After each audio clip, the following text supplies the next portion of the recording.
Hello and welcome to the fourth episode of spoken broken. नमस्कार और spoken broken के चौथे एपिसोड में आप सबका स्वागत है। पिछले दिन हमने किया सब्जेक्ट प्रेडिकेट स्ट्रक्चर।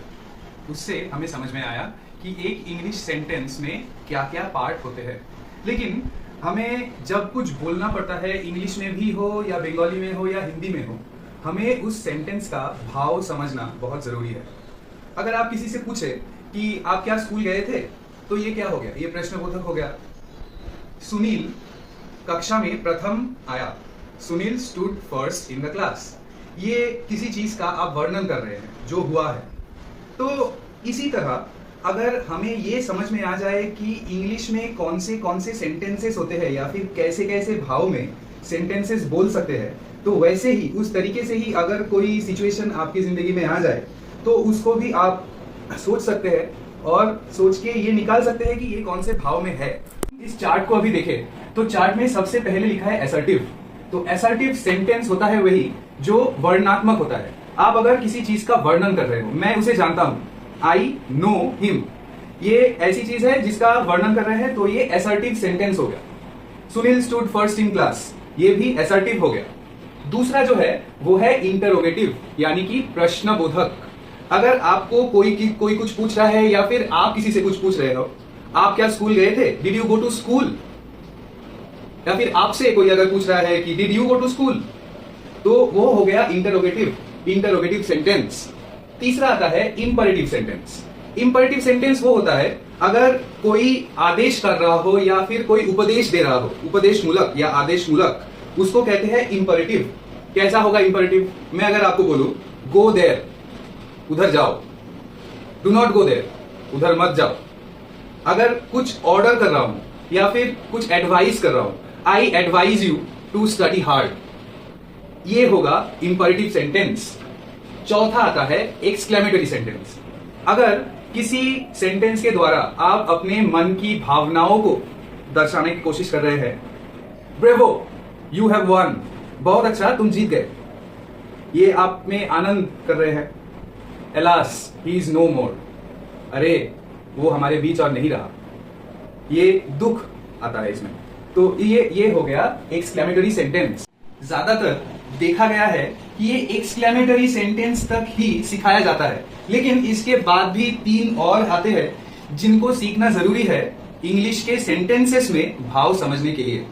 तो 5वां आता है ऑप्टेटिव सेंटेंस। ऑप्टेटिव का मतलब आप अगर इच्छा अपना कोई दर्शन कर रहे हो, आप अपनी इच्छा बयान कर रहे हो, आप may God bless you, may he not suffer, ये आपकी इच्छा है, तो ये हो गया ऑप्टेटिव सेंटेंस। अगर कोई विश या फिर इच्छा कोई सेंटेंस के द्वारा आप दर्शाना चाहते हैं तो वो हो जाएगा ऑप्टेटिव सेंटेंस। छठा आएगा एफर्मेटिव सेंटेंस या फिर पॉजिटिव सेंटेंस।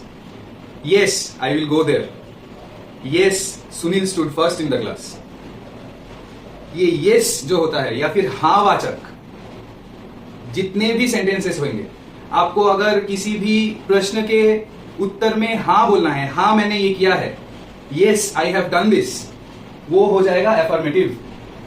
और एकदम लास्ट में आता है negative sentence. I will not go there, मैं वहां नहीं जाऊंगा।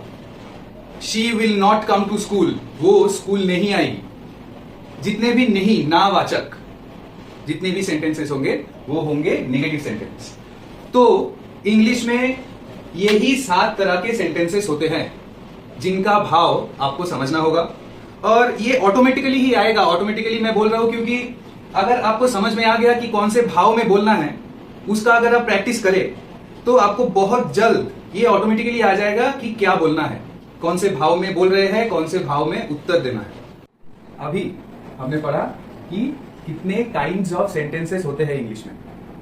अभी हम पढ़ेंगे कि सेंटेंस में, एक सेंटेंस में कितने एलिमेंट्स होते हैं, तो बोलते हैं हम एलिमेंट्स ऑफ अ सेंटेंस।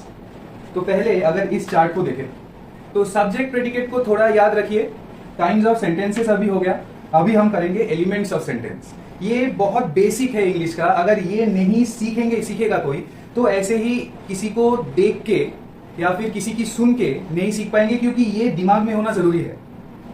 आगे बढ़ते हैं, अभी एलिमेंट्स ऑफ सेंटेंस पढ़ेंगे। तो पहले आता है, ये एक रूल है SVCOA। S यानी सब्जेक्ट, V यानी वर्ब, C यानी कॉम्प्लीमेंट, O यानी ऑब्जेक्ट और A यानी एडवर्बियल। अभी मैं एक सेंटेंस बोल रहा हूं, they make him chairman every year. They make him the chairman every year.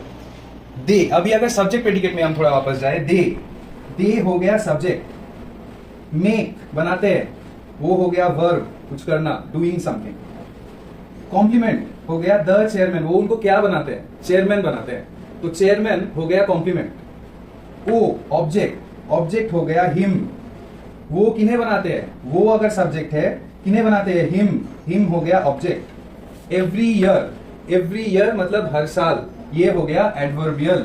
अगर अभी हम देखें ईयरली भी बोल सकते हैं, लेकिन ईयरली अच्छा नहीं लगेगा तो एवरी ईयर ही बोलेंगे। दे make him the chairman every year. इसमें सेंटेंस के सारे एलिमेंट्स आ रहे हैं, सब्जेक्ट, वर्ब, कॉम्प्लीमेंट, ऑब्जेक्ट और एडवर्बियल। अभी ये जरूरी नहीं है कि हर सेंटेंस में ये पांचों एलिमेंट्स आए, कुछ सेंटेंस में नहीं भी आ सकते हैं, लेकिन उसमें कोई बात नहीं है क्योंकि यही 5 एलिमेंट्स से बनेगा एक सेंटेंस। थोड़ा अगर आप अभ्यास करेंगे, ये चार्ट अगर फॉलो करेंगे, अपने घर की नोटबुक में अगर थोड़ा लिख लेंगे ये, तो ऐसे ही प्रैक्टिस करते करते ही आप सीखेंगे एक दिन।